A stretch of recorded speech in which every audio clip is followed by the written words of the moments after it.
নবী করিম হযরত মুহাম্মদ সাল্লাল্লাহু আলাইহি সাল্লামের ৩৯তম বংশধরদের যুক্তরাজ্য আগমন উপলক্ষে বৃহস্পতিবার বার্মিংহামের ট্রিপটন জালালিয়া এডুকেশনাল ইনস্টিটিউটের উদ্যোগে এক বিশেষ দোয়া মাহফিল অনুষ্ঠিত হয়েছে। এতে দেশ বিদেশের বিপুল সংখ্যক উলামায়ে একরাম অংশ নেন।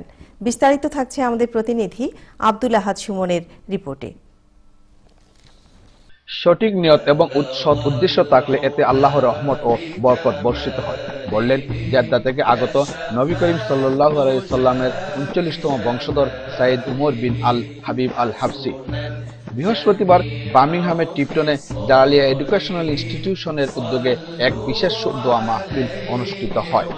সাবেক deputy lord mayor councillor Ahmadul Haque M B এর সভাপতিত্বে ও মাওলানা এম এ কাদির আল হাসানের পরিচালনায় সবাই মদিনা শরীফ থেকে সৈয়দ আসিম বিন আদি ইয়াহিয়া, শায়েখ আব্দুল ফাত্তাহ কবলি, জেদ্দা থেকে সৈয়দ উমর আল হাবিব আল হাবসি, সিরিয়া থেকে সৈয়দ ইমাম আব্দুল্লাহ আল ফওয়াল, রইসুল কোটা হযরত আল্লামা ফুলতলি সাহেব কিবলার আওলাদ উস্তাদুল উলামা হযরত আল্লামা নজমুদ্দিন চৌধুরী ফুলতলি সহ বিশ্ববরেণ্য উলামায়ে কেরামগণ উপস্থিত ছিলেন।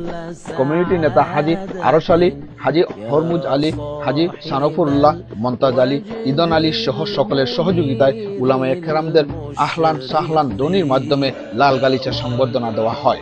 বিশিষ্ট আলিমদের আগমনে জালালিয়া ইনস্টিটিউশন হলটি ধর্মপ্রাণ মুসলমানদের উপস্থিতিতে ছিল পরিপূর্ণ। অনুষ্ঠানে মহিলাদের জন্য ছিল আলাদা ব্যবস্থা। অনুষ্ঠানের সার্বিক তত্ত্বাবধানে থাকা খুরশিদুল হক দ্বীনি কাজে সহযোগিতার জন্য সবাইকে ধন্যবাদ জানান।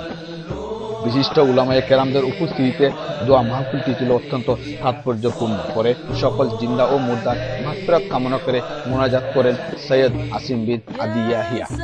বার্মিংহাম থেকে আব্দুল আহাদ সুমন, চ্যানেল আই।